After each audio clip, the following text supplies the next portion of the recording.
Good afternoon, Bug Parents. This is Mr. Swilly, Bourbon Upper Grade Center. I wanted to take a few moments to address some very important things that are coming up for next week so that everyone is on the same page. Please give me just a few minutes and listen to the entire video so that you can get all of the changes that we are having for next year or for next week. Before I say anything else, I do want to take a few moments to give every parent out there a very, very big thank you, thank you, thank you. You guys have been absolutely phenomenal. You've been patient with us as we've tried to work through something that we have never, ever done before. And it is a little bit of trial and error, but we are trying our very best to get it right. In order to get it right, we know that it's kind of like throwing darts at a dartboard. And the idea is you got to keep throwing them to see exactly what works, and that's what we're trying to do to make sure that our kids have the best experience in the safest atmosphere possible. So thank you for being mindful of your children. Several parents have called when their children have had anything close to a symptom and let us know what was going on. So you've been keeping your kids home in those situations, and we are so grateful for you because you are truly our partners in making sure that this works and that our kids are safe. So thank you. Moving on, one of the things I do want to tell you is next week, or actually before we even get to next week, I mentioned the issue of COVID-19 and the changes that come up with COVID-19. Because of COVID-19, we are constantly making these changes to get it right for our students, and that's what's most important to us. But in terms of Monday, I want to make sure everyone understands who's doing learning when and where and how on Monday. You're going to be getting frequent texts from me, which is a simple and easy way to communicate with parents. But those texts will be coming out telling you exactly who is supposed to be where, when, why, and how. But here's a quick video for Monday. Monday, all students A through L who are in-person learners will be at school. A through L in-person learners will be at school. All students last name M through Z are going to be remote learning during the day. They're going to be at home logging into their computers. Those students who are fully remote students, meaning they opted to stay home at all times, those fully remote students will be doing what they do every day. They will be logging into their classes as those teachers have given you instructions and things to that effect. In our afternoon learning sessions, the way this is going to operate is that in the morning classes, our students will be making selections for what sessions they're going to be learning in the afternoon learning sessions. The teachers will direct them.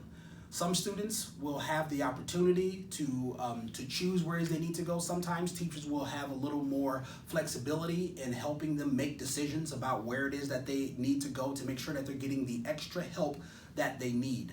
One of the things we talked about before, and I think I mentioned this, is that we talked about having 3 sessions that start at 1:30 and kind of end, start at 1 o'clock, and then end at 2. We have made a change. The change is that we're going to start logging in for the afternoon learning session at 1:30 p.m. I do want to let you know why this change is happening. I'm sure that many of you have noticed that our buses have been pretty late as we started. What we do know 100% is that that's going to clean up and our buses are going to be closer to on time. But we've also realized that we have about 60 kids in our building who are planned, even if the buses are running on time, they won't be getting home until about 12:45. And that's not enough time for them to get off the bus, get home, and get something to eat. So we wanted to be mindful of creating a good opportunity and good learning environment for our students. So we made the change. The change wasn't just because we wanted to do a change. It was to make sure that our students are getting what they need, and that's how the choices are generally made. So 1:30 is what time students will log in for the afternoon learning sessions, and they will have 2 separate 30-minute sessions. In their classes in the morning, the teachers will direct them through how to choose which of those 2 30-minute sessions they'll be in. So wanting to make sure that you're aware of that. Teachers' office hours. Our teachers are available to students and parents from 1 to 1:30 and from 2:30 to 3:20.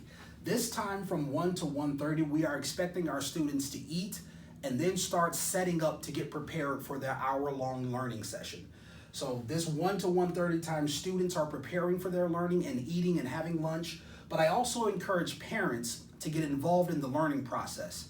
Meaning if you could use this time to communicate with your child's teachers to find out what exactly they should be learning during this 1 hour afternoon session. You could also communicate to find out a little bit more about where they may be struggling, where they may be succeeding, and how you can play a role in that. So we still want our parents to be involved in the educational programs, and this 1 o'clock time gives you an opportunity that you don't normally get in a regular school day to actually communicate with parents. You can do this via phone or email. I know that some parents have remind texting, some parents do Google texting. Whatever way your parents are communicating with you, respond to them and kind of clue in as to how these things are going to be learning sessions will go in the afternoon.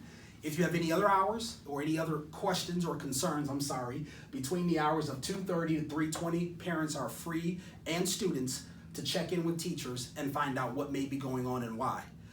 Lastly, before I let you go, I want to remind all parents that if you are doing any remote learning, which means every student is doing some form of remote learning, whether you're fully remote or you're still alternating days, you're still doing remote learning, we need a signed Zoom liability waiver. So if you have not signed the Zoom liability waiver and sent it back with your child, please do that as soon as possible. So before I let you go, parents, thank you again. We greatly appreciate you, and we know that there will be no success without you. And please call the school if you have any questions or concerns. Thanks, bye.